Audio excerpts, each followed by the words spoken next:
Yes, sir. Yes, sir. Yes, sir.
I am very much here.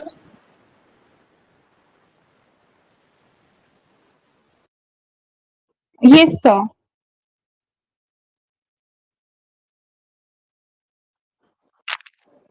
Okay. Okay. Thank you. Thank you. Thank you so much.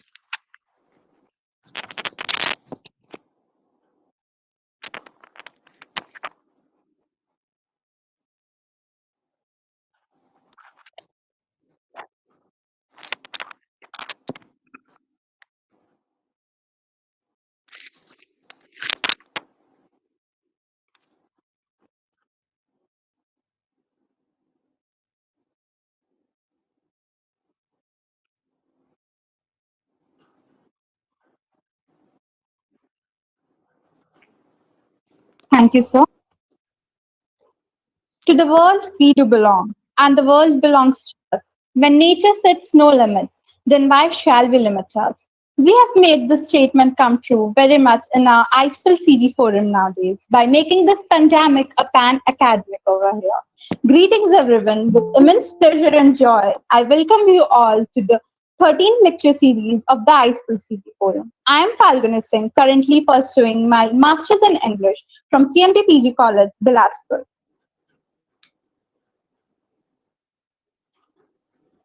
Hello. ISPL, that is Indian Society for Promotion of English Language and Literature, stands with the motto to facilitate and elevate, has been working continuously to meet the quest of knowledge that we all at times and again urge for. Right from the time of the formation of ISPL CD Forum, the mentors have been working hard, and the results are the reflection of continuous efforts they have made to elevate the quality of knowledge that we all strive for. Today, we bring upon the 13th on the feminist perspective and Alice Walker's The Color Purple. Walker has been known for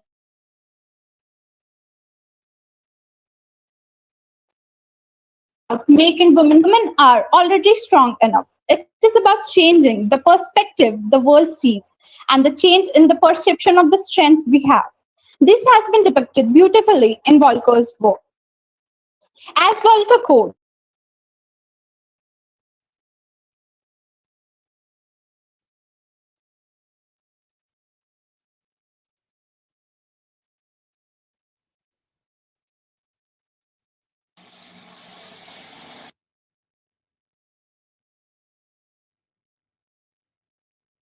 abuse and okay, published in the year 1982, The Color Purple is a work about abused and uneducated African women struggle for empowerment, and it documents the trauma and gradual triumph of a teenage girl. The novel also addresses the gender equality. To further enlighten us on this beautiful piece of art and to put light upon it, I heartily extend my welcome to Dr. Harpreet Kaur Garcha, ma'am, who will be joining us today as the chief speaker, and Dr. Savitri Tripathi, ma'am, as chairperson. Having you both among us is indeed a great honor, ma'am. It is said a person is what attracts them the most. As a topic of interest being womanism, women's writer, psychoanalysis, and analytical literature, making her an eminent personality, talking about none other than our respectable Dr. Harpreet Kaur Garcha. Ma'am is a senior assistant professor in English at Government Kamla Devi Rathi PG Mahila Vidyalaya in Rajnandgaon, Chhattisgarh. With 36 years of teaching expertise in higher education, she has been to various institutions for resource expert and chaired technical sessions during national and international seminars. Her devotion can be seen through various research articles that has been published into national and international journals. She has been a member of Board of Studies of University and Autonomous Colleges. She has presented papers in national and international seminars, conferences, and workshops. What adds more to her dynamic personality is she has, to her credit, completion of UGC-sponsored MRP title, Identifying Hearing Disabilities and Their Overcomes, with special reference to English languages, learners, and teachers of government colleges of Rajnandgaon district, Chhattisgarh, as principal investigator. Apart from teaching and research, what adds on is she has served in NCC as an associate NCC officer for 19 years, with A grade during both pre-commission and refresher cum promotion courses at Watts Gwalior. She holds active membership organizations like Indo-American Center of Research Studies in Hyderabad and Intech, and has organized various national and international seminars, workshops, and webinars. With such a dynamic personality of yours, ma'am, we are honored to have you here. And now I would request Archer ma'am to please take upon the command. Please, ma'am.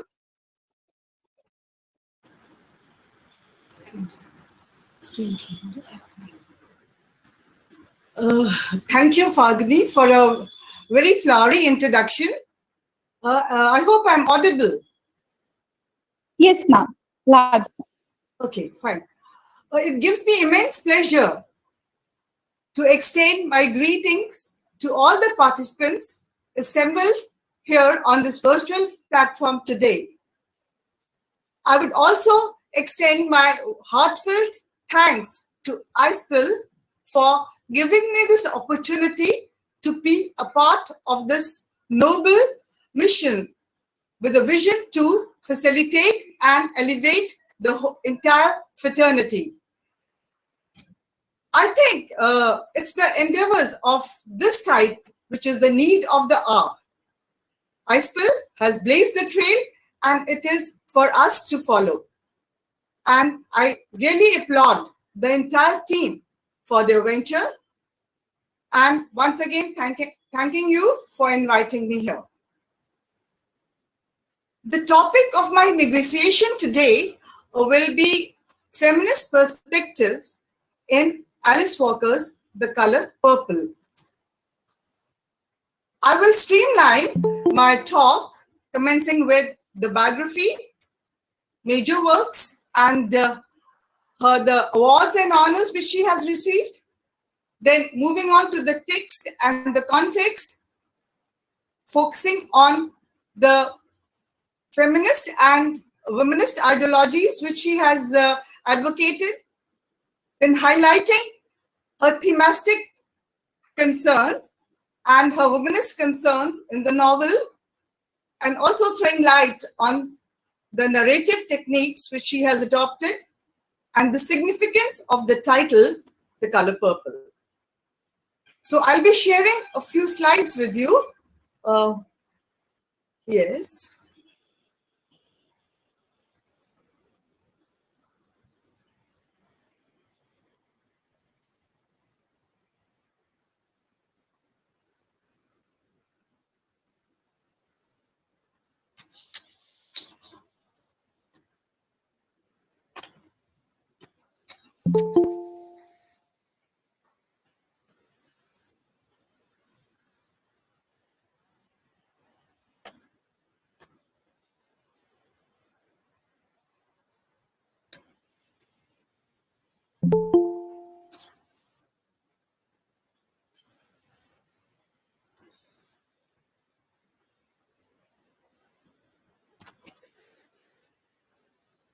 Alice Melsinger Walker is one of the major Black women writers who emerged during the literary renaissance of 1970.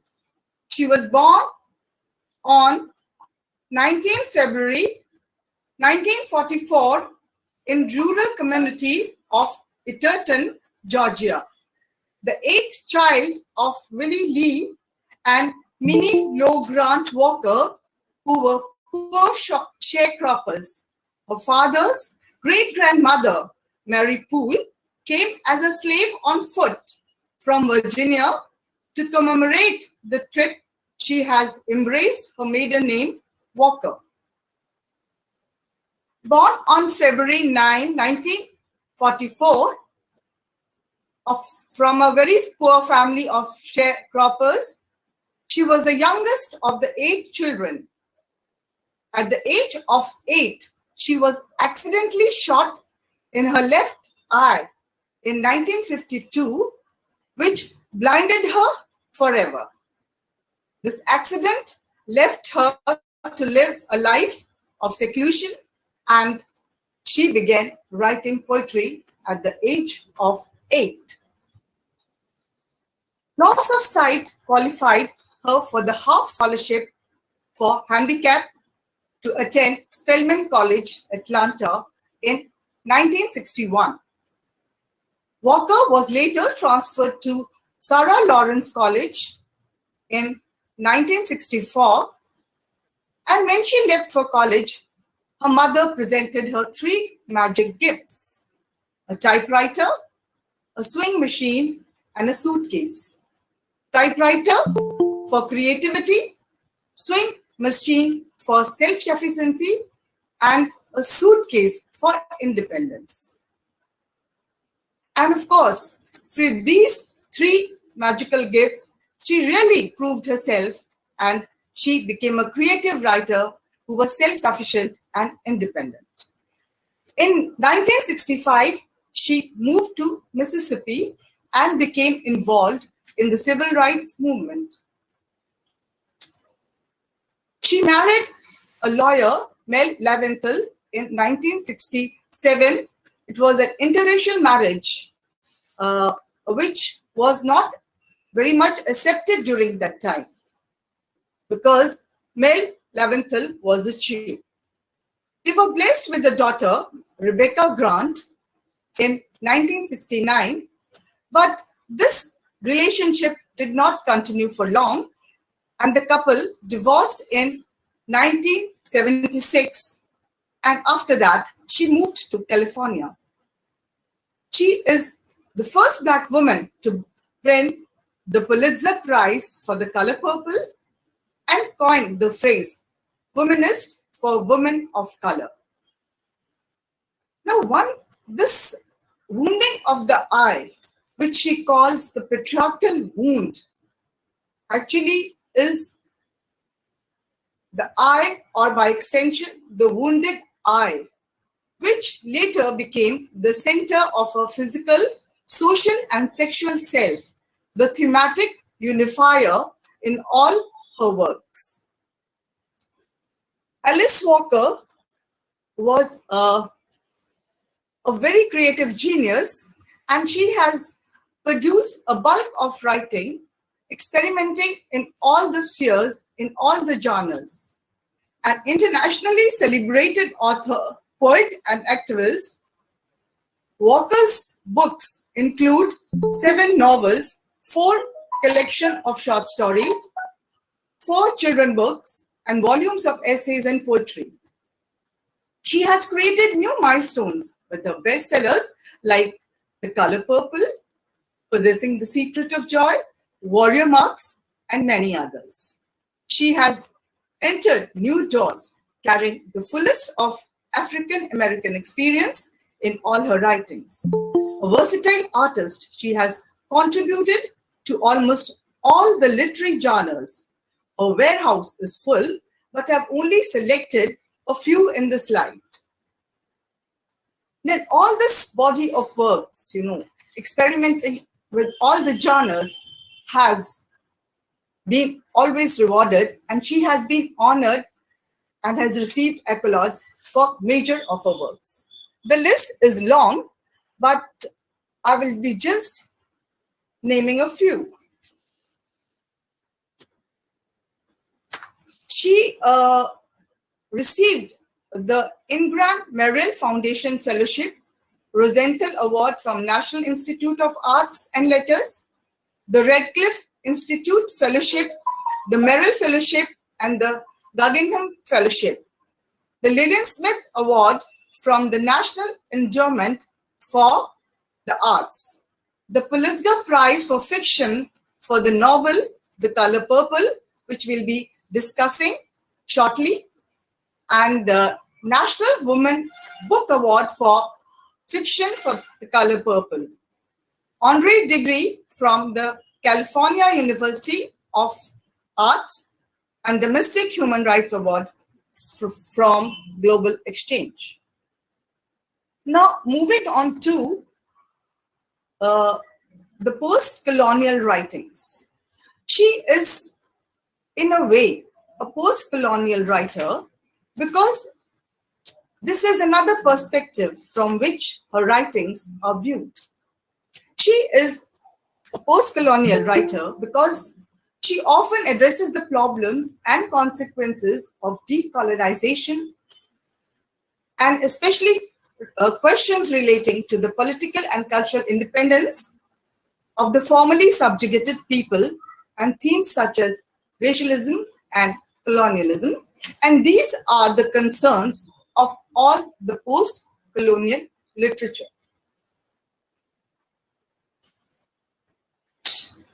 Walker, she belongs to the tribe.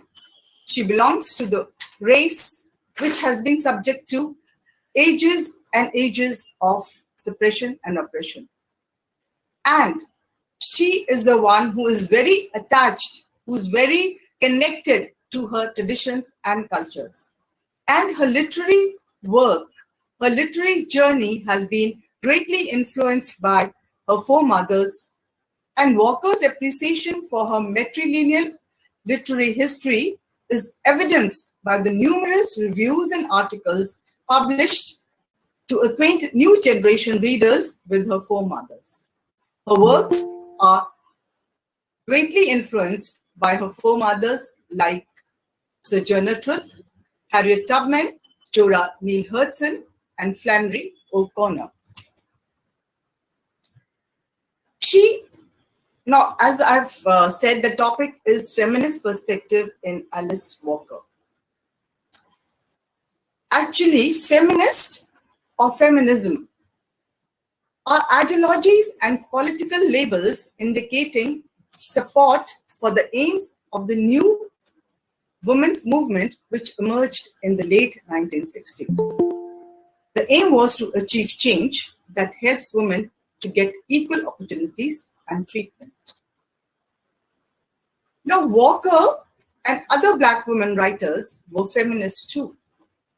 But Walker's awareness of the problems confronting the Black woman due to her gender shaped her feminist or womanist consciousness. And she prefers to be called a womanist rather a feminist.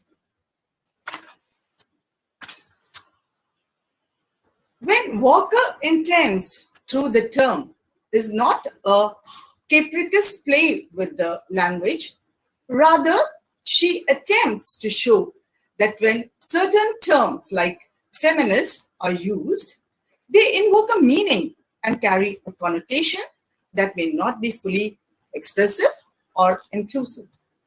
There is an essential shade of difference. There's an essential shade of difference between a feminist and a womanist. She emphasized that although she may share the concerns and goal of the feminist movement, her agenda as a feminist is literally covered by her experience, and that her needs and desires and the forms of expression are different, and it must be acknowledged. She finds the word womanist more visible in itself because it comes from her own culture. She has described herself as a womanist rather than a feminist, describing a womanist as she who speaks out, speaks up, and speaks about her against something important. A woman who loves herself, her culture, and who is committed to her survival and the wholeness of the entire people, male and female. So this is how she is different from the Western feminists or other feminists who are only concerned with the affairs of women, who are only concerned with the rights and liberation of women from the patriarchal culture. But here she is not concerned about her survival alone. She is concerned about the survival of the whole race, the survival of the males as well as the females, because in Alice Walker, community plays a very important role, and she belongs not only to the oppressed race, but also the oppressed gender. So she has realized that the oppression comes, it is displaced because the patriarchy is oppressed and suppressed, and they take it out on the female lot. So this is the difference between a feminist and a womanist concern, which Walker likes to advocate in all her works.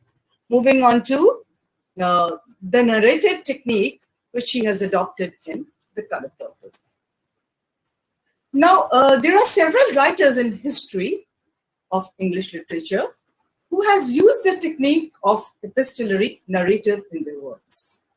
Most of the writers employed this technique only for the sake of communication between the characters.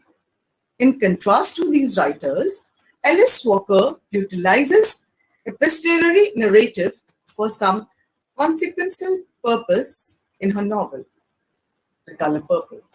So this use of epistolary narrative was to explore the momentous issues that are hidden in the letters and the development of the protagonist character of the novel.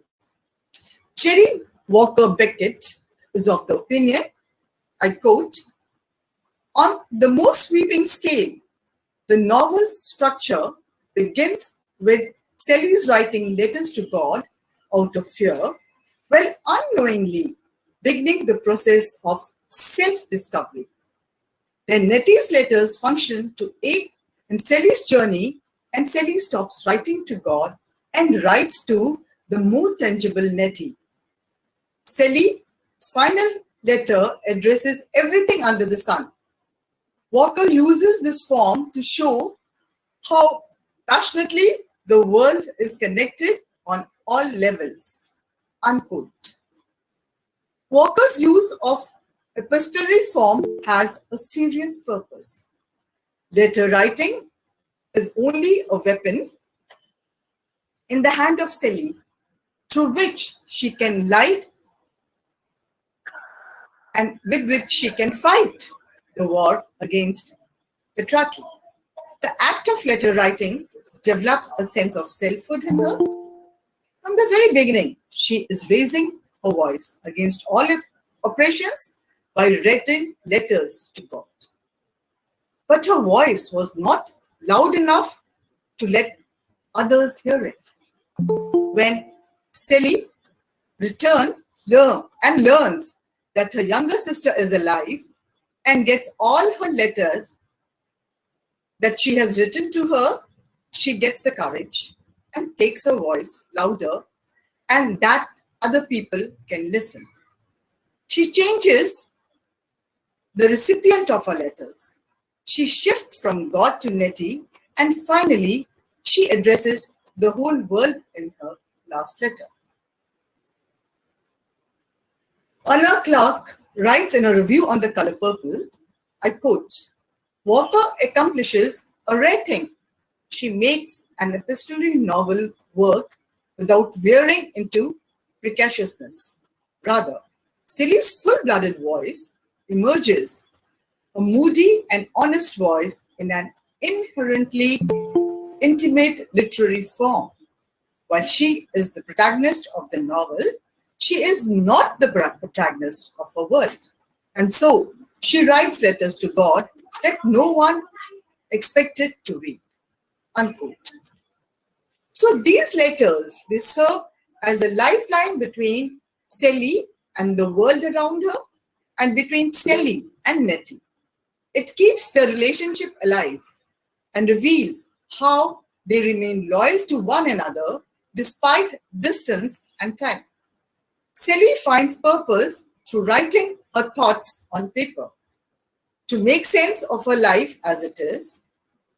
In the same way, Nettie also finds purpose through updating Sally on her own well-being and that of her children, along with educating Sally about Africa, the Olinka tribe, and history.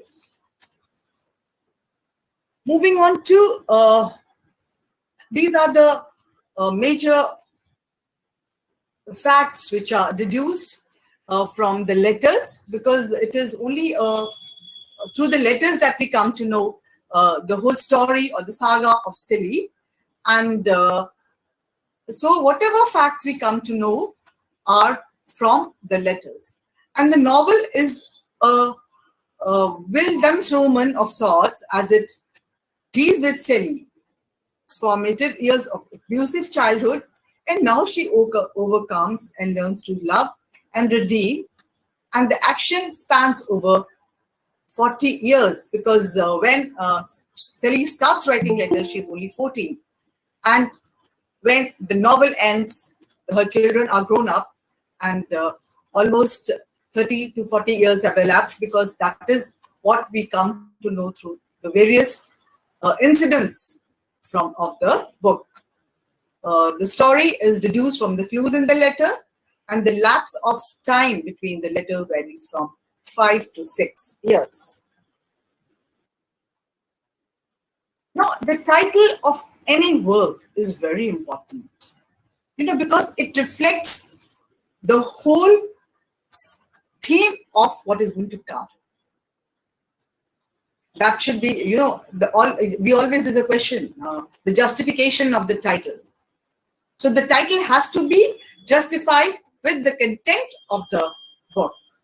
So it has, whether it is the name of the character after which you give the title, or the theme, or whatever.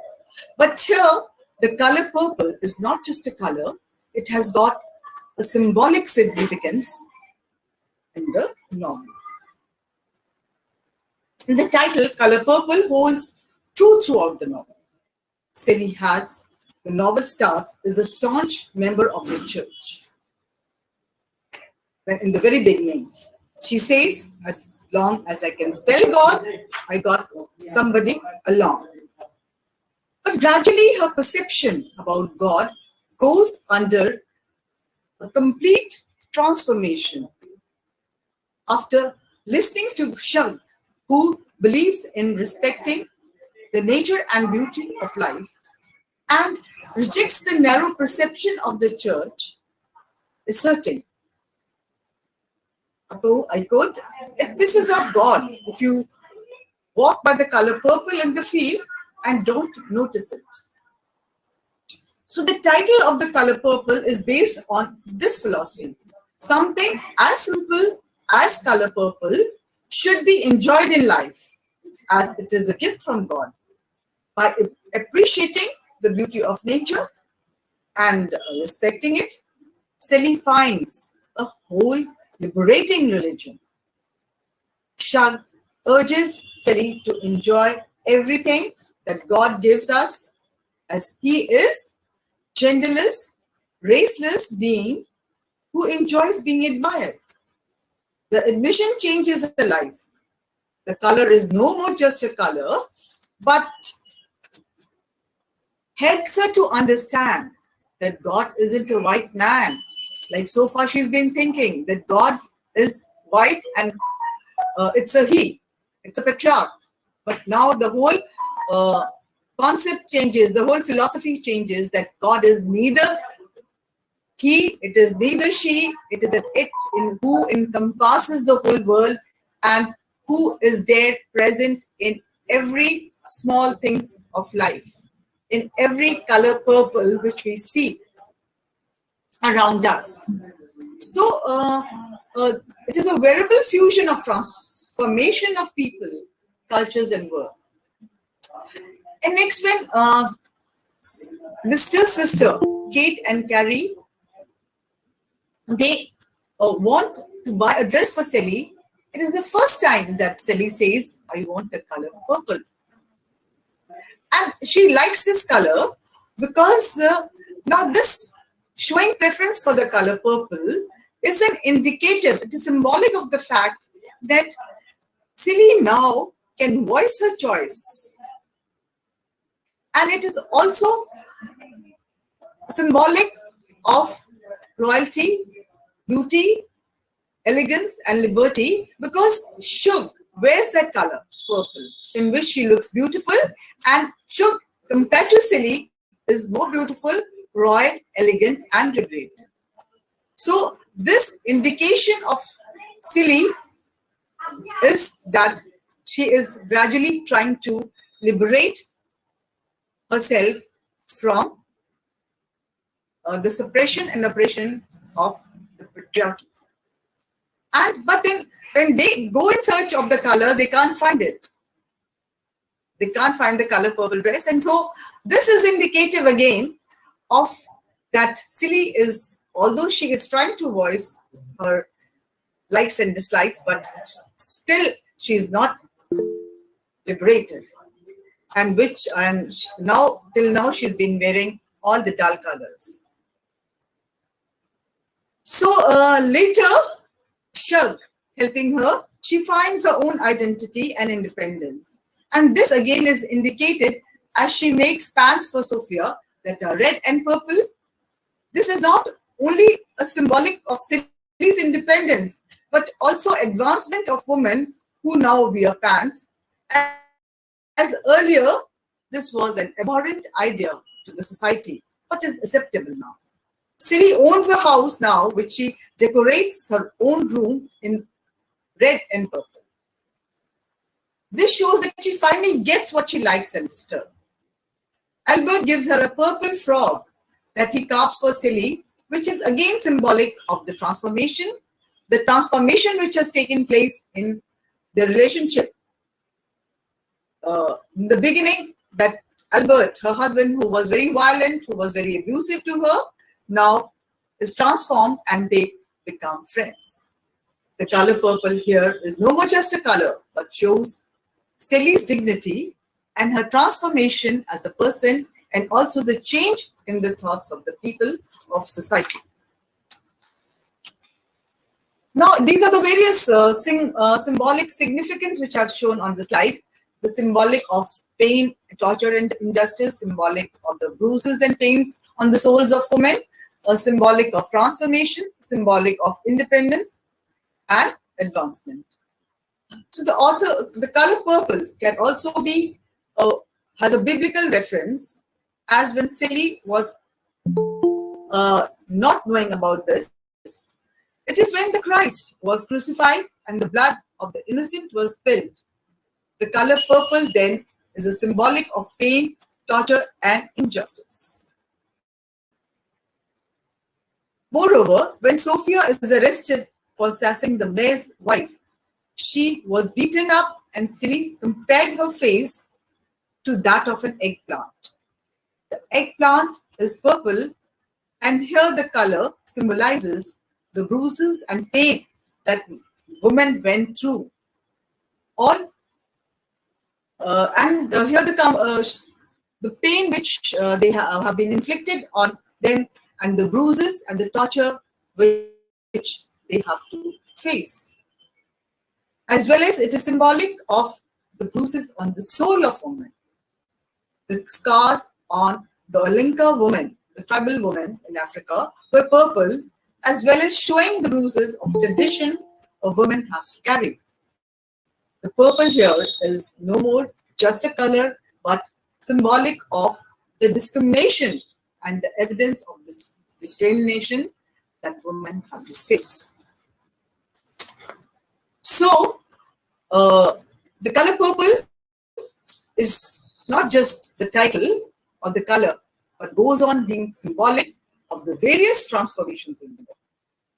Thus, the title is significant throughout the span of letters and gives us a better understanding of the book and helps the reader connect to it and understand Silly and the era she was living. Thus, the color purple seems to have a meaning much deeper than would be fathomed at a first glance. The title of the novel is as complex as it seems simple. It permeates the novel, having some importance throughout the book. Thus, the color purple becomes a recurring aspect of the book, and that qualifies it to be made the title. So it is just, the title is justified. That is what this discourse is trying to prove. Now, moving on to the themes and the womanist concerns of the author, which she has tried to project in the color purple. Alice Walker is not writing about issues that are only concerned with a single human being. As I told you earlier, she is a womanist. It is considered that when anyone suffers from any pain, this pain is only restricted to one particular person. But when the whole society suffers, this minor wound becomes the cancer of the whole society. Walker revolves the story of a novel, The Color Purple, around two characters, Sally and her sister, Nettie. But actually, she's talking about the whole society that is full of domestic violence, which includes both physical and mental abuse, racialism and patriarchy. In addition to shedding light on these problems, she talks about how these suppressed people of society overcome these evils and start a journey towards freedom. Patricia Harris Abraham, she talks about this in her works. I quote, Walker explores themes, many of which germinate in her earlier short stories and poetry, which illuminate the human condition, loss of innocence, search for faith, the nature of human suffering, and the triumph of human spirit. Additionally, she examines some taboos in the relationship between men as well as between parents and children, unquote. So the various themes, and overall, it is leading to the survival of not only the woman, it is related to the survival of the community as a whole. Now, the first thematic concern is women as victims of violence. Women as victims of violence and suffering in Color Purple are typically depicted as part of a greater cycle of tragedy taking place both on the family level and on the broader social level. The major theme in the novel is domestic violence and suffering it causes, traced through the lives of the African American women from the mid-90s to the early 1940s in the rural South of the United States. The saga of Sally reveals the plethora of violence inflicted on her as daughter, wife, sister, and mother. In The Color Purple, Sally, the protagonist, is a victim of different manifestations of violence. Men tend to assert their domination over women, particularly their wives and daughters, by beating them. The first misogynist character that treats Sally unfairly and takes away her power is Alfonso, whom she calls Pa. It's a quote from the text. Sally says, he beat me today, Because he say, I winked at a boy in church. I may not have got something in the eye, but I did not wink. I don't even look at men. This is Silly's confession that she doesn't look at men. Why? Because she doesn't like them. And why she doesn't like them? Because they are the perpetrator of the violence on women. So she's afraid of them. She's afraid of her father, or the stepfather rather, whom she doesn't know is her stepfather in the beginning, has repeatedly raped her. And she says, he never had a kind word to say to me. Just say, you're gonna do what your mammy won't. He started to choke me, saying, you better shut up and get used to it. And she says, she never got used to it. And when she is married at the age of 14 or 15 to a man who's of the same age as her father, the condition does not improve. It even worsens. So she relates an incident, and where she says, he beat me like he beat children, except he don't ever hardly beat them. He says, Sally, get the bed. It's all I can do not to cry. I make myself wood. I say to myself, Sally, you are a tree. That's how I know trees fear men. Trees fear men. So she makes herself a tree because she's trying to control herself that she should not cry. So she makes herself a wood, a non-living entity. Whether it's a tree or a mule, the idea that life happens to it instead of with its consent and input becomes clear.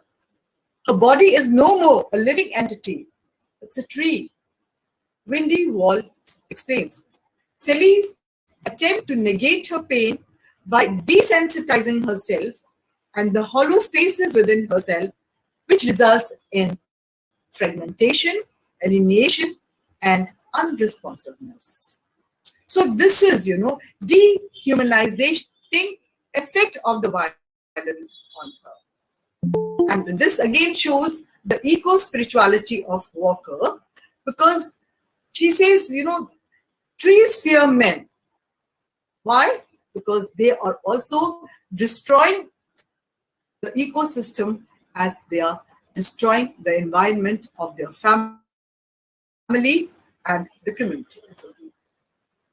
So this is the result of violence, be it at any level, be it at the community level or be it at the environment level, the ecological level. So violence of any type, whether it is with the tree or with women, it is always destroying. Again, there's an act of violence when Sophia is in jail. So when Sophia speaks bluntly to Miss Millie, just say a white woman, this is an example of racial violence, refusing the job of a nanny offered by a mayor's wife.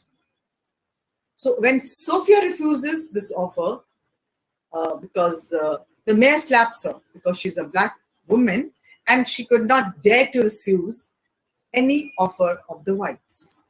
But she's brutally beaten and imprisoned for 12 years. And the violence, the extent of the torture is seen in the words of Sally, which she narrates to Squeak. But this violence, that is when, she says she looks like a eggplant. With all the bruises on her face, she has become purple.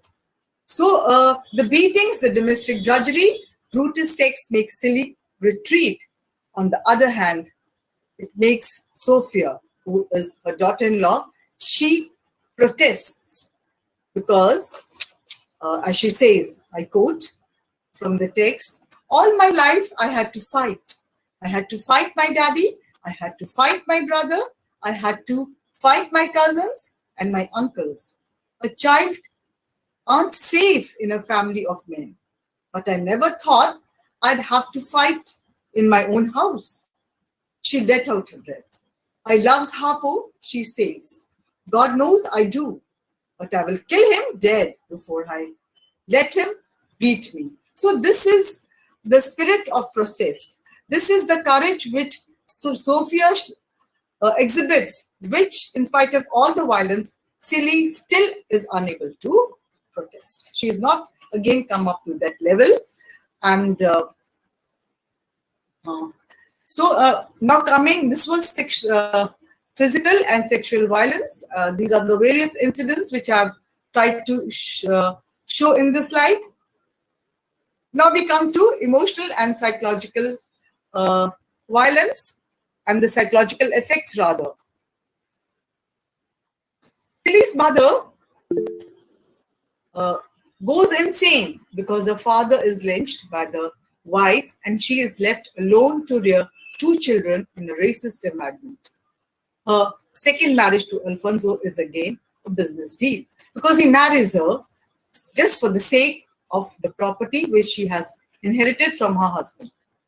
And the father is lynched by the whites because they were doing well. So the whites could not tolerate that a black would stand their equal. Then Silly is raped by her stepfather, Pa, and the silence is imposed on her.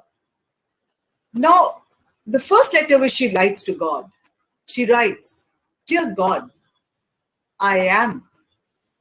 And after that I am, she cuts it and rewrites then, "I have been a good girl. Maybe you can give me a sign, like letting me know what is happening to me." Unquote. This is the quote from the text. Now, this "dear God" and that cutting off "I am," I have always been a good girl. So this is Silly's loss of self-esteem. See the psychological consequences. The sense of worth is signified from the first letter by crossing out the words "I am," which signify self-belief. Yes, I am a girl, good girl. But then she changes it. She can only look back to the pre-Capsarian state of having been quoted in her first letter, which she writes. And, and she can't, her voice is silenced in the very beginning. She says, "You better not tell anybody but God." She wanted, at the age of 14, she wanted to tell her mother, but she could not. She could not confide in anybody. And when there's a conflict in the mind, when you are confused, she doesn't know what is happening to her.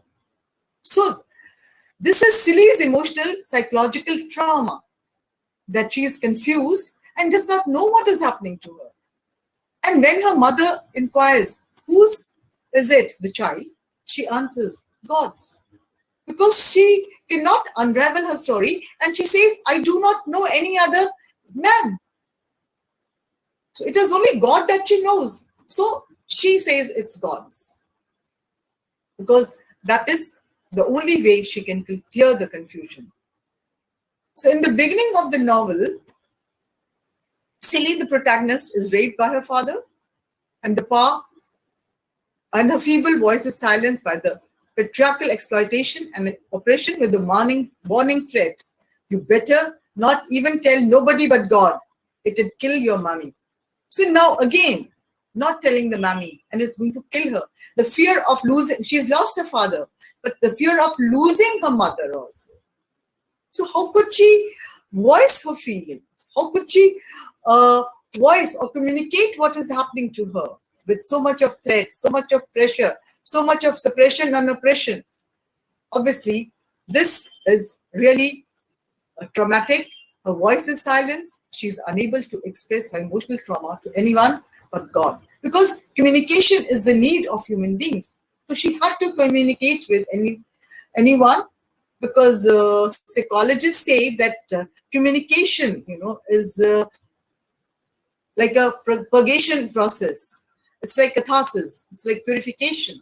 So communication in any relationship, in any situation, in any predicament is a must.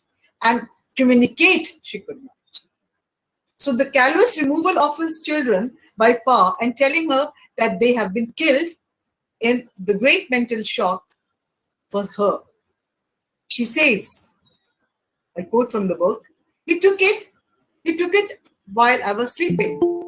Kill it out there in the words. Kill this one too if he can. The quote shows that Silly's father commits emotional violence against her by callously separating the people she loves. Her mother dies of shock because of his treatment, and he takes away her children, and he even separates Sally from her sister Nettie, whom she really loved. And this thwarted motherhood, the children whom she could not nurture, is very psychologically damaging her spirits. She is not a living entity, but treated as an animal without feeling and an object to be controlled. Living with this guilt of incestuous relationship at the age of 14 and the fear of her mother's death lurking on her head like a nightmare, and thus broken in mind and spirit, there is no way out of this hell. So, at the end, it shows that the physical, sexual, psychological, and the spiritual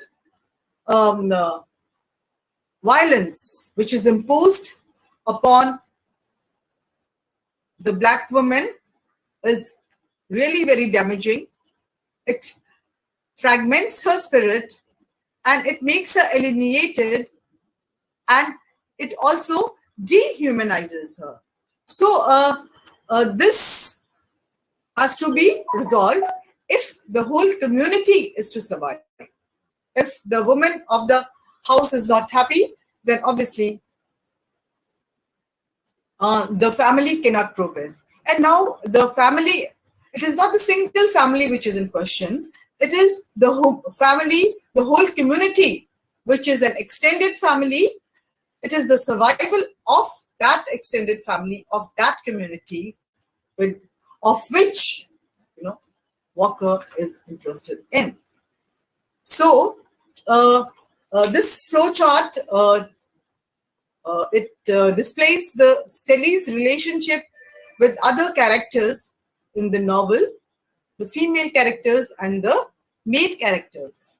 And it is, Walker has tried to project that it is through these relationships, it is through the network of this relationship of Sally with others, of Sally with males, of Sally with her sisters, sons, brothers, and everyone. This network of relationship and sisterhood bonding and the extended family leads to the final redemption,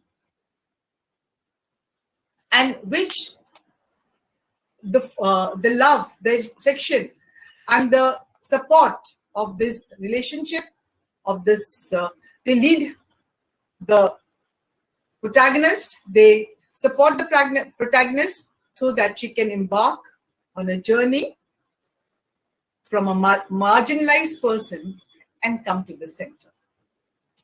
So the central theme of the novel is the marginalized psyche and suppressed voice of Sally, the protagonist. The suppression takes place in the patriarchal and racist sphere, and the theme of this dominance pervades throughout the saga of Sally. When the novel opens, Sally is a poor, uneducated Black woman with sad personal history. She survives a stepfather's repeated rapes, thwarted motherhood, and an abusive husband and his violent children. Suffering self-scorn due to her ugliness, she is hopeless and helpless, with no will, no self-assertion, no opinion of her own, But she not only endures but survives. She finally emerges a competent, self-assured female who knows she can be self-sufficient and independent. And finally, the marginalized voice is heard and can assert, I'm poor, black, I may even be ugly, but dear God, I'm here, I'm here. So, now what I'm trying to say is that when she says she can survive and she can endure, how come she survived and endured? Why? Because the black family has amazing and regenerative powers. The extended family is one of the many cultural legacies that have survived from the West Africa in Black experience. This network of extended family helped to ensure the survival of its member during slavery and beyond. And it accomplishes the same in the novel. The principal character, that is Sally, extended family helps her to recover. And who is her extended family? Nettie, Shug, Sophia, Mary Agnes, Albert's sisters. They all contribute to make her, and they all contribute and support her so that she can become independent. So, so after all the support of the family, finally, she emerges a competent self, and she can even declare in the end, when she finds that Albert, who had hidden all the letters of her sister Nettie, so she decides to leave him. This is enough, and with the support of Shug, she is able to leave him, and she finally is able to acquire and develop a new version of herself. She's able to assert to Albert, it is a quote from the text, I quote, "You low dog clog is what's wrong. It's time I leave you and enter creation, and your dead body just the welcome mat I need." These words, Sally's breaks the cycle of abuse from her husband, Mr., and sticks up for herself. It is a sign that you don't have to carry the weight of people who have caused you pain. Life will take care of everything. So she finally emerges a competent self, assured female who knows she can be self-sufficient and independent. And finally, the marginalized voice is heard and can assert, I am poor, black, I may even be ugly, but dear God, I'm here. I'm here. So I'm here. I'm here. That is what. This is the final assertion. Yes, I am. So this is the confidence. This is the identity which she has been searching for and which she has found. And this is the Victorian statement by Sally, who was till this point had spent most of her life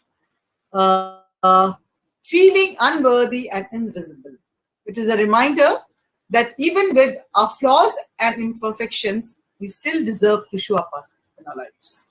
She learns women can be equal to men in power, knowledge, and in matter of love and finance. No longer a victim of violence and suffering, but she learns that she is a competent, self-assured female who knows she can be self-sufficient and independent, and declares. And Alice Walker's words taken from On Stripping Bark from Myself. I quote, I find my own small person, a standing self, against the world, and equality of wills, I finally understand. So this is the final closure of, or the ending of the saga of Sally, when she comes, that marginalized voice is heard and she can assert like this, that I am here. Now, through all the journey, there's also a spiritual transformation towards redemption and love. This again is achieved through a network of the relationship with one another. The color purple encapsulates the first word written by Shelley, the novel's protagonist, are Dear God. So the novel begins with Dear God, and Dear God is an unknown identity. Nobody knows whether he's a white or a black, or whether it is a he or a she, but an unknown identity, but something which is to be believed, something, someone or any presence which supports. The color purple's relationship to religion and spirituality, a transition from the belief in a single God, an old white man in a long beard, to a God that exists all around and is a part of human happiness. So this relationship with God and spirituality, the first, it is only one God, and then that concept of God as he, Silly says, maybe he's a white because that is why he's so cruel. Maybe he is a male, that is why he is so cruel. So these two people, the whites and the male, that she compares it to them. The God, maybe he's a white, or he may be a patriarch. But then the whole concept of religion changes, and they find that God is not to be found in churches. He is not a white, he is not a he, but a it, and present in everything. He is within us. Silly begins writing letters to God in order to survive her father's sexual abuse. She later comes to view God as an outgrowth of nature's beauty. After Shug convinces her that God is more than what white people say and what church teachings can confirm. Sally learns that God is neither he nor she, but it, and he lives in each and every person. And the novel ends with the letter, the salutation of which ends, which reads like this: Dear God, dear stars, dear trees, dear sky, dear people, dear everything, dear God. This is God which is in everything. It is like very similar to Wordsworth's pantheistic philosophy, that you see God in every item, every piece, in everything created in nature. It encompasses the whole world. And moreover, it is like that Vasudeva Kutumbakam, the whole world is our family. So this is the final transformation which takes place, and this realization that the whole world is your family, it redeems you. It really spiritually transforms you, and you start loving not only yourself but the whole world. So this is the transformation which takes place. Now I'll sum up with the criticism and the appreciation which the work has received. Since the publication of Alice Walker's The Color Purple, both the novel and the author continue to elicit a wide range of praise and censure from an increasing number of black and white, female and male reviewers, literary critics, and readers. At one extreme are those who find the work an American novel of permanent importance, who place the author in the company of Faulkner, and who praise Walker for her creation of the unique voice of her protagonist, Silly, and for creating a unique set of people who speak to human condition. At the other extreme are those who feel that the novel should be ignored rather than be canonized.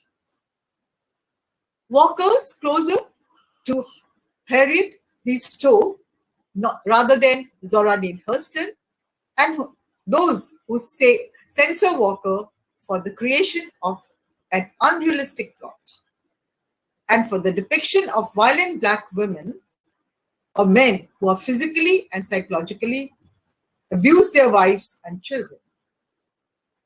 So Walker herself relates that her mother finds the book language very offensive and humorously describes a parent's attempt to have the novel banned in California public school system. Between these extreme critical positions, one finds a growing body of measured literary criticism that addresses both the novel's formal qualities and thematic concerns.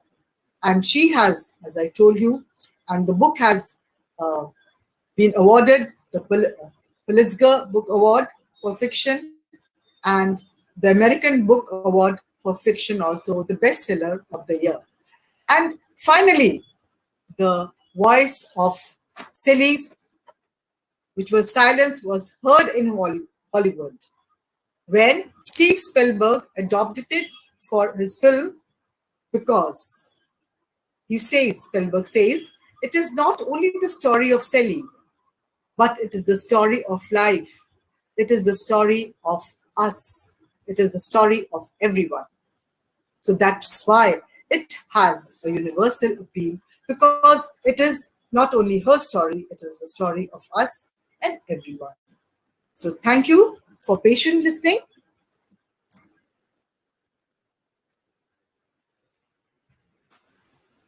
Thank you so much, ma'am. That was such a prominent and illumined presentation that must have added so much into our treasure chest. Now I request the participants to drop their doubts if they have any into the comment box. Yes, I'm open to questions, please. We have some questions over here, ma'am. That is Dr. A.S. Kuvama, Principal, Kaveri College, Birapat. He has asked, how does Alice disrupt traditional gender roles in Color Purple? And from feminist perspective, how do you place Alice in comparison with the Bronets of 18th century? What difference do you find between them? Sorry, I couldn't get the question, Fagini. Okay, ma'am. Okay, I'm repeating that. Ma'am, the first question says, how does Alice disrupt traditional gender roles in Color Purple? And the second one says, feminist perspective. From feminist perspective, how do you place Alice in comparison with Brontes of 18th century? What difference do you find between them? Between who? Alice and? Alice and Brontes of 18th century. Okay. You know, gender roles. She fits into the gender role. She's a typical, actually, Alice Walker and the protagonist of Alice Walker, they are all blacks, and they have suffered a double jeopardy. It is not only the woes which are common to men. That is why she calls herself a womanist and not a feminist. Because, their priorities, their oppressions and suppressions are peculiarly their own. They have to suffer the the double consciousness of being gender bias, like she being a black, and then of being a female. So other women have suffered only the suppression and oppressions peculiar to the females, the patriarchal dominance. But here, racism is also involved. So she can't revolt, She and as far as Sally is concerned, if you're talking of this novel, then Sally is only a 14-year girl. And as I told you, she's been silenced. So there may be certain similarities between the two, but as I told you, Alice Walker's protagonists are totally different from others. Even the other black feminists, they don't mind being called feminists because their concerns are like Toni Morrison, Gloria Neller, and others like her. So their concerns may be feminist, but Walker's concerns are not only feminist, but they are womanist as well. I hope I have answered the question.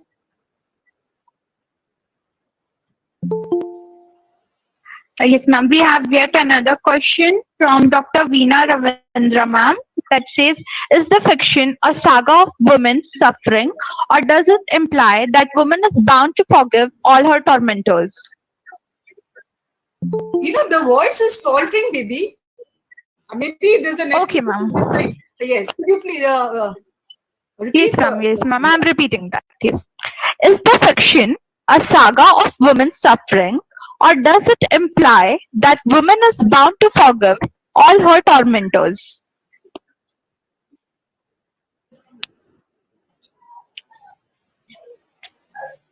Ma'am, was it audible now?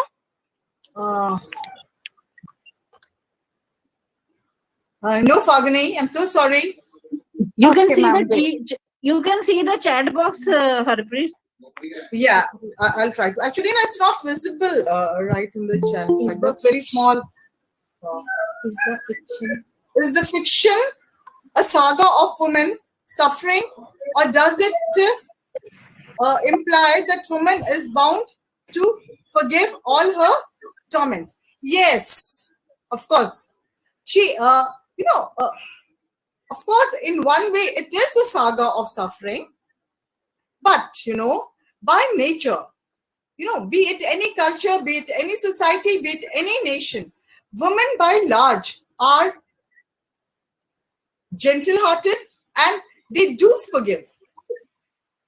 And especially, in Walker's context, that redemption, as I told you, which comes in the end.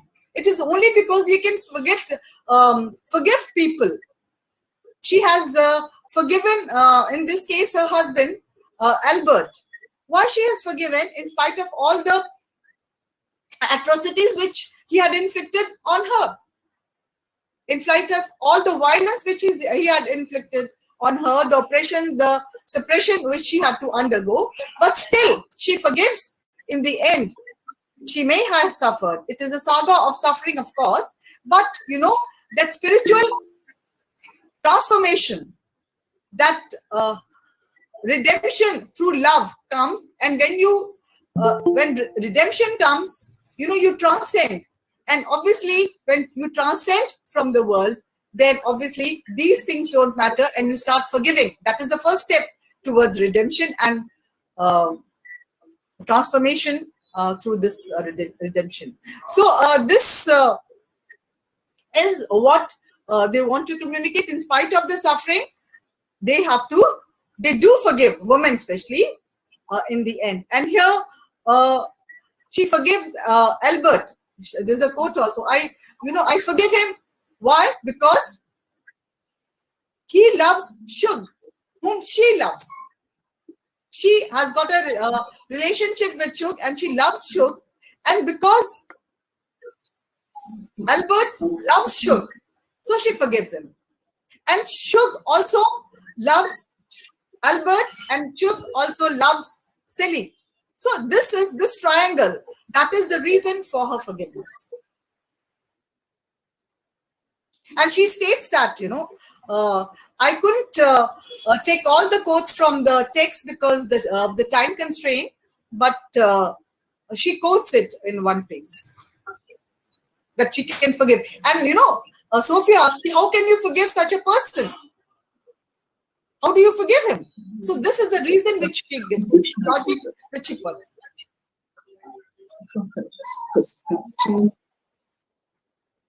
I hope that answers your query.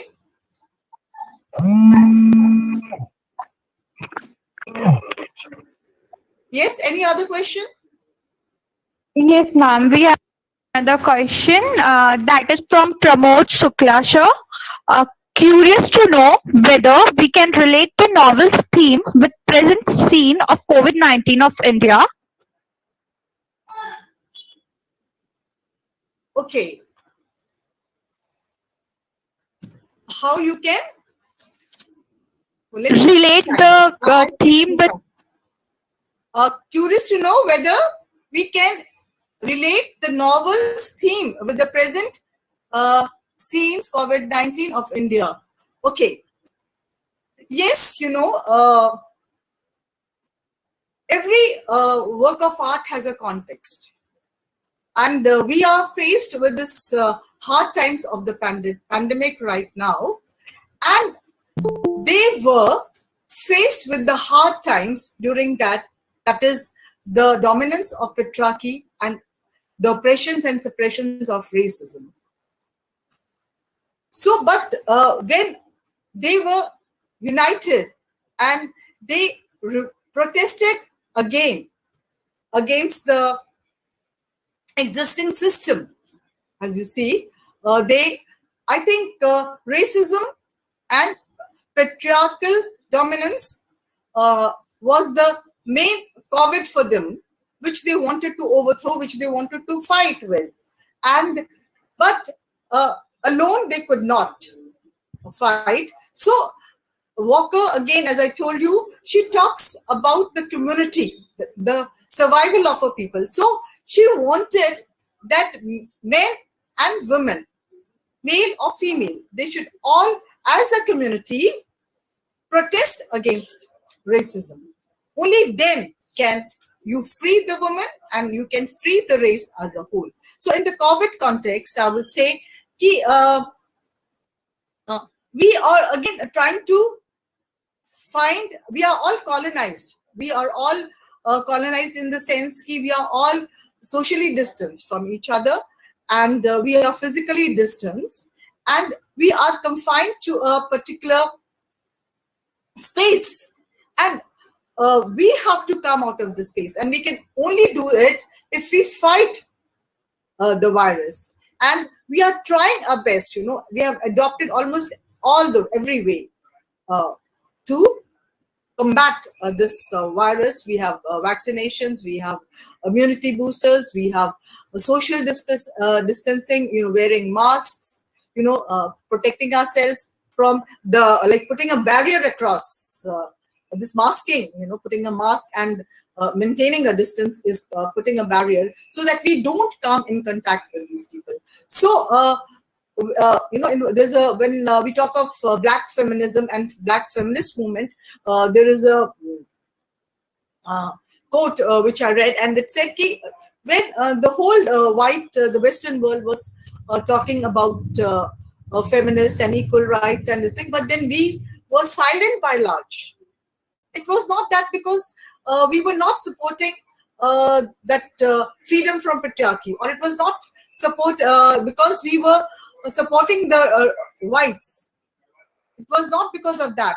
It was because their problems was not very similar to theirs, and they faced a double jeopardy, as I told you, and that double jeopardy was, that double consciousness of being not only belonging to the inferior sex, but also belonging to the inferior race.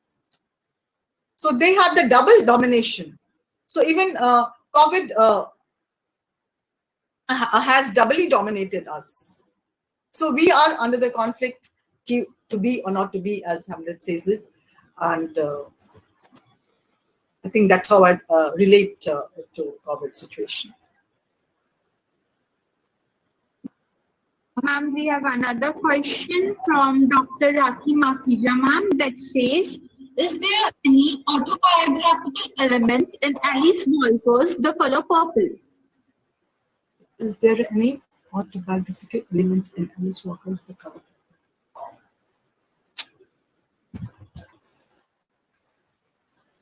Autobiographical element in Color Purple?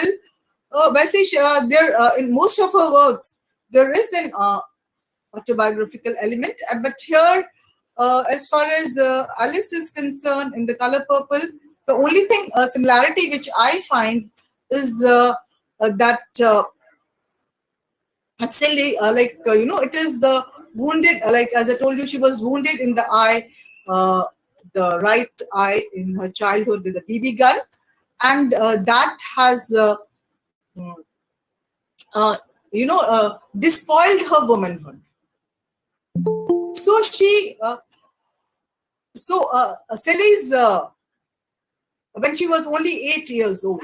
So this could be a symbolic reference to that incident, because at the age of 14, Silly's again is abused and physically despoiled.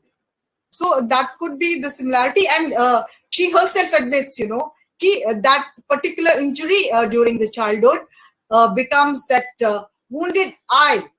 This eye becomes the eye for her, and it is the thematic unifier in all her works.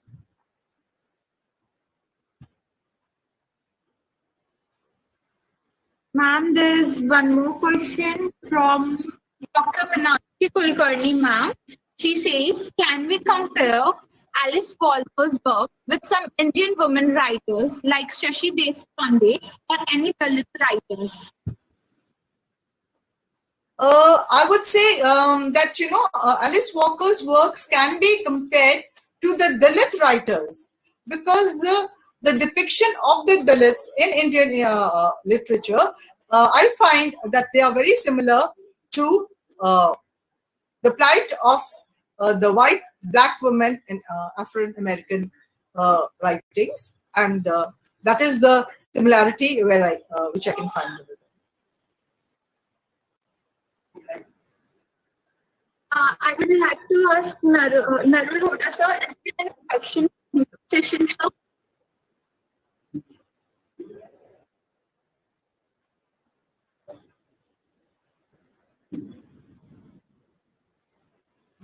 I'll read it in the chat box. The voice is faltering. It's from the YouTube. Okay. I'll check it out. Yeah. Carry on, Nurul.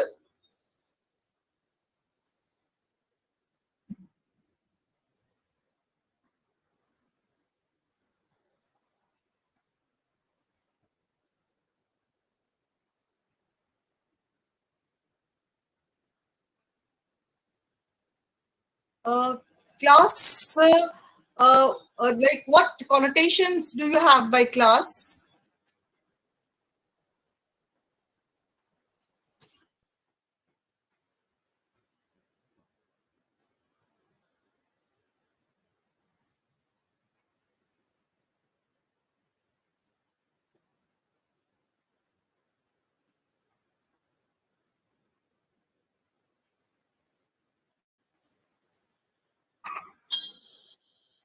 Gender, yes.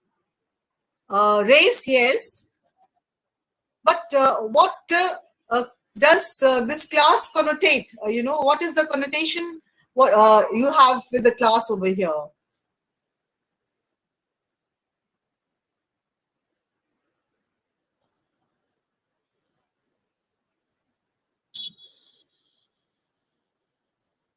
But that gender and race is okay. And class? What class? Wait, if by class she means the lower strata of society, if by class she means the poor, and as I told you, she is poor and marginalized. Right. If it is poor class, yes, she suffers from that also. But Sophia, again, as I told you, it is like her daughter-in-law, who's almost of the, like, there is not much of an age difference as we have between mother-in-laws and daughter-in-law. And moreover, Harpo was not her real son. So in the same category, if it is a question of class, you know, there were other women also who could protest. It's her own sister. She says, you know, you should not let these people get over you. And even her sister-in-laws, Kate and Carrie in the novel, they tell her, even they belong to the same class. They says, you know, you have to fight for yourself, silly. We can't do it for you. So you have to find your own battles. So I don't think it is the question of class. It is, you know, because the environment, because the others had not suffered the way she had suffered. Again, as I said in the beginning, the trauma which she went through at the age of 14, being incestuously raped by a stepfather. And, you know, warning her not to tell anybody but God. And again, the mother dying because of the shock. The father lynched by the whites. So all this traumatic experiences in her life, you know, the fear, she could not get out of that. And she could not rise up from that. So I don't think it's the class. It is the environment which has molded her, and it is the environment which has made her what she is.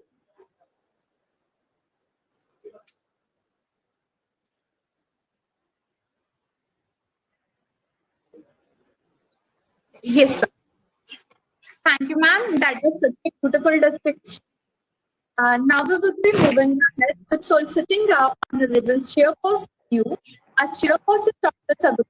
Savitri Tripathi, is professor and head of postgraduate department of English and Research Center at Government J.P. Verma PG Arts and Commerce College, Bilaspur, Chhattisgarh, with a teaching experience of over 36 years with UG students and over 24 years with PG students. She has supervised over 13 post-graduation scholars and 13 PhD scholars. Her articles have been published in more than 33 national and international journals. She has patronized over 100 national and international seminars and conferences. She is author of self-study material book for 2 universities. What adds more that she has to have completed research project funded by UGC. She has been resource person and refresher course of English. She has been organizing various national and international seminars, and she holds an active participation in many academic bodies. Having you on board is such an honor, ma'am. I would now request you to share your erudition and insight. Please, ma'am. Okay, thank you, Falguni. Thank you so much for your hearty and flowery welcome. सर्वे भवन्तु सुखिनः, सर्वे सन्तु निरामया, सर्वे भद्राणि पश्यन्तु, मा कश्चित् दुःखभाग् भवेत्। अस्तु मा सद्गमय, तमसो मा ज्योतिर्गमय, मृत्योर्मा अमृतं गमय. Let us pray to God to give us strength to overcome the present situation and to end this fearful and horrible trip on which we are sailing and sinking. Dr. Radhakrishnan has said that for the creativity of a creative mind and for art and science to flourish, there is a need of settled society and leisure. But in present scenario, society is not settled. Still, ISPEL is doing a lot in the field of creativity. So, thanks to the entire team, ISPEL, Dr. G. Ghanshyam, Dr. Kirti Tiwari madam, all the office bearers who have created such an academic atmosphere in such a situation. I am delighted to thank Dr. Ghanshyam to bring me here and providing me the opportunity and to be a part of this literary feast and listen the wonderful views of Dr. Harpreet Kaur. Wonderful, very useful and wonderful lecture it was. Now, I should say the topic itself is very, very relevant and has much weight and value. But if we talk about feminism or womanism in Indian context, we have always have devoted, yeah, women always have a better half of the men.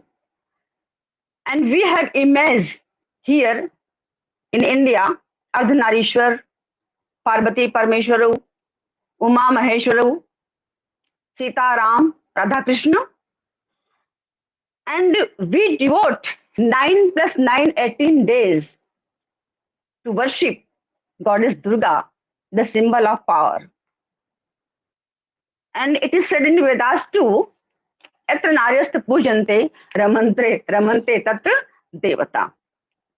But slowly and slowly, things became very bad and there became the urgent need of this movement. So this movement came to India too, in a form of, we can say, Bhamari Kand, Nirbhaya case, then Me Too movement, etc. Anyway, actually this movement, this feminism, we can say, is a Western concept. And it emerged as a powerful movement all over the world. It does not demand superiority over men, but equality, equal role, and equal rights. We should say that feminism started as a revolt against the oppression of women, especially on black women. As black men were oppressed by white men, similarly, black women were oppressed by black men. But we should say the suffering of black women was more horrible because they were oppressed by white men, black men, and also by white men. They were regarded slaves among the slaves and blacks among us blacks. So it is said that excess of everything is bad. So with the result of this, black writing emerged as a powerful literature. And the writers like Alice Walker, Toni Morrison, Gloria Naylor, and many more came forward and raised a voice against the oppression done on women and have discussed the feminist points of view in their writings. Much has been said, everything has been depicted very well by Harpreet ma'am. Just I summarize her. I want to summarize her. Alice Walker's first novel, Alice Walker wrote so many 7 novels. Third Life of Grange Copeland, Meridian, Color Purple, and Possessing the Secret of Joy. And all the novel depicts the feminist points of view, feminism and womanism.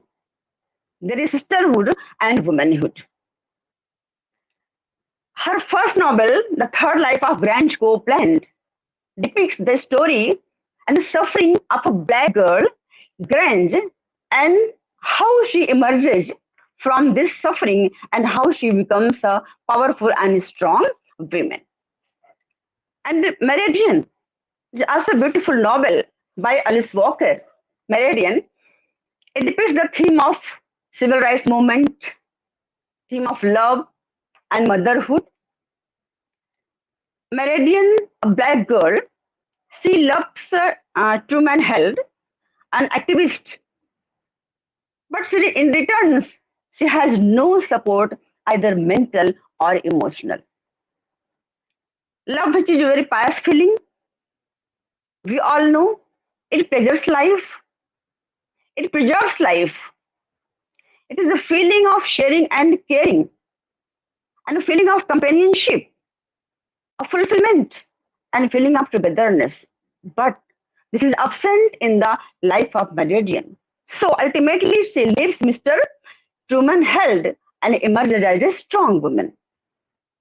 And the novel, third novel, The Color Purple, which has been narrated very well by Harpreet Madam, wonderful speech, wonderful lecture it was, really.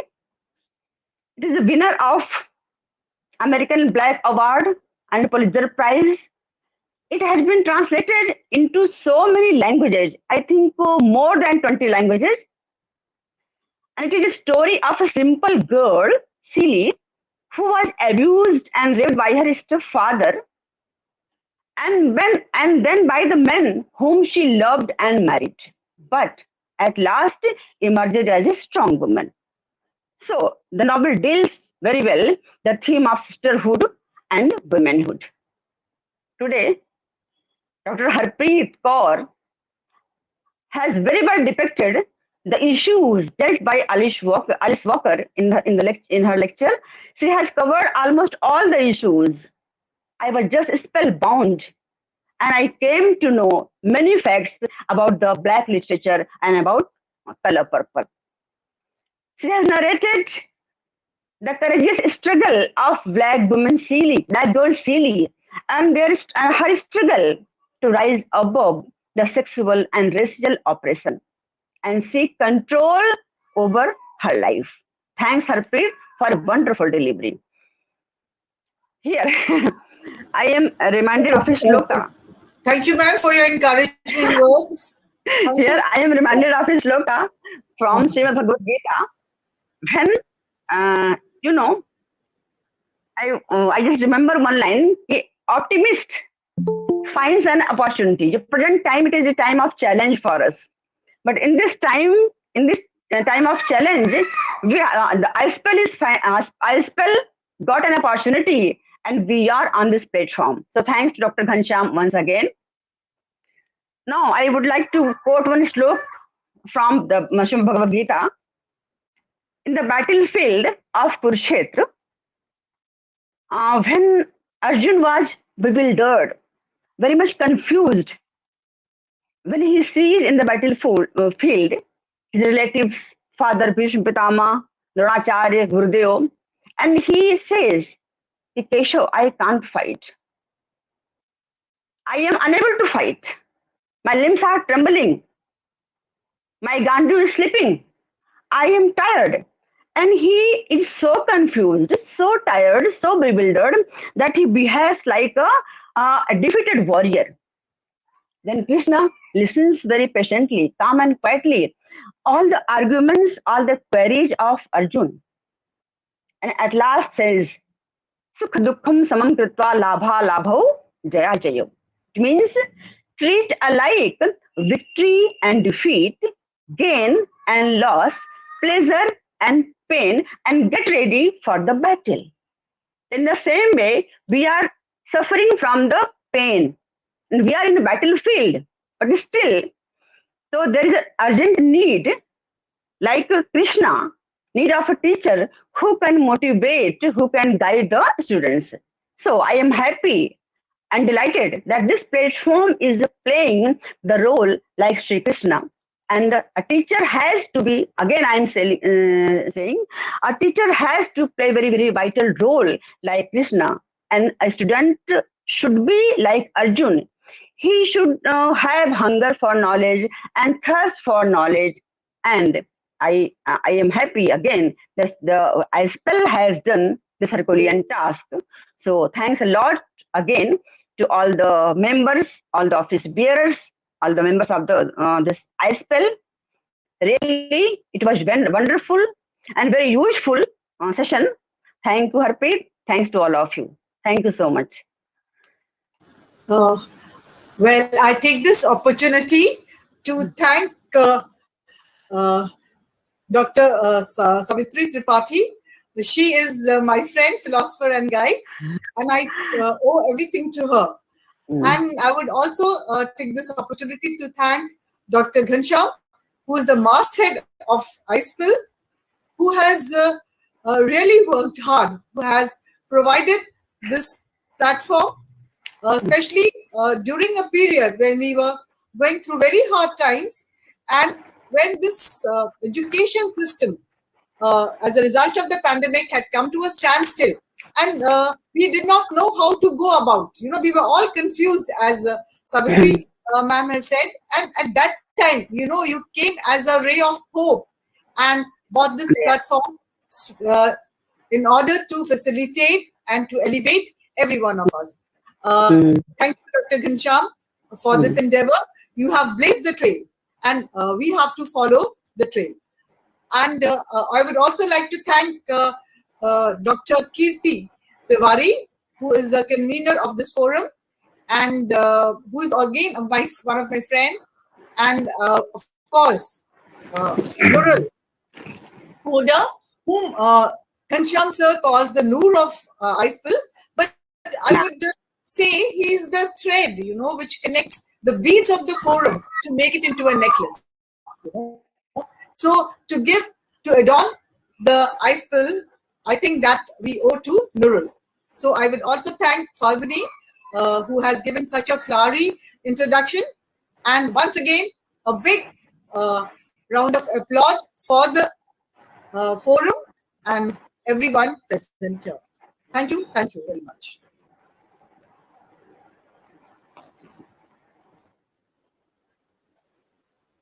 Thank you so much, ma'am, for your beautiful and insightful thoughts and views. Now I would request Nurul sir to present over the certificates. Please, sir.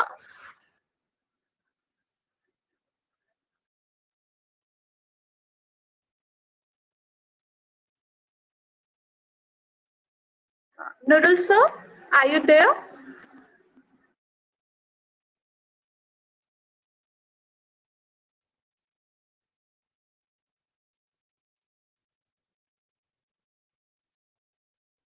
Is it visible?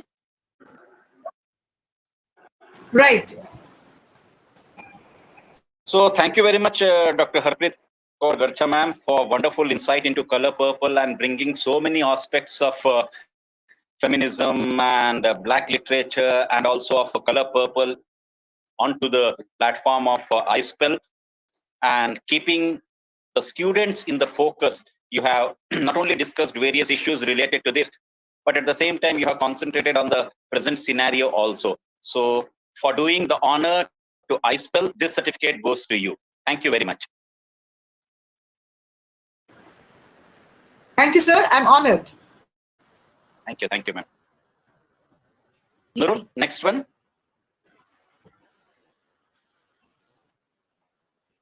Okay, right. So this certificate goes to Dr. Savitri Tripathi ma'am. Indeed, it's a pleasure listening to you after a long time. And you started with Sarve Bhavantu Sukhinaha, Sarve Santu Niramaya, Sarve Bhadrani Paschanti Ma Kaschit Dukh Bhag Bhavet. Let the dukkha, what we call the sadness, should not be there in the world. Let all the people be very kind enough. Let all the people have humility and generosity among themselves so that this world can become a wonderful place to live in. Let all of us gather together and gather many more things in our life so that we can lead our life in a much better way. For putting the cherry on the cake, this certificate goes to you, ma'am. Okay, thank you, sir. Thank you so much. Thank you, Dr. Ghanshyam. Thank you. And this certificate goes to Falguni Singh for taking us to the port. She has not only rowed the boat, but at the same time, she has, even with all the ups and downs, she has taken us to the port in a very diligent way. So this certificate goes to Falguni Singh for doing the honor as Master of Ceremonies. Thank you, sir. So thanks to each and everyone, those who are present here. And indeed, we are really grateful to Garcha ma'am as well as Savitri Tripathi ma'am for doing the honors. And at the same time, students do attend all these deliberations, because these are the things which will come out once in blue moon, because all the time you are getting into the classes, you may be listening to your own teachers, but these teachers whom you haven't listened, they are also there on the platform, and you can learn many more things from them. So what Bacon has said long back, reading maketh a full man, conference a ready man. And this is what conference is all about. It makes us not only ready, but also it will give us opportunity to write to become an exact man.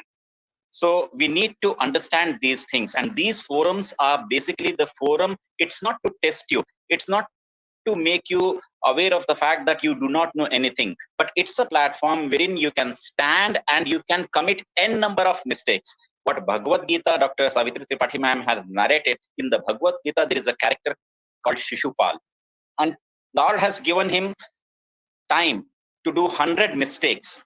But we are not Lord Krishna to give you and say that you can do only 100 mistakes. You can do n number of mistakes, and we are there to correct all those mistakes. So learning from the mistake is the basic learning. which we all have to understand. So do come on the platform of iSpell.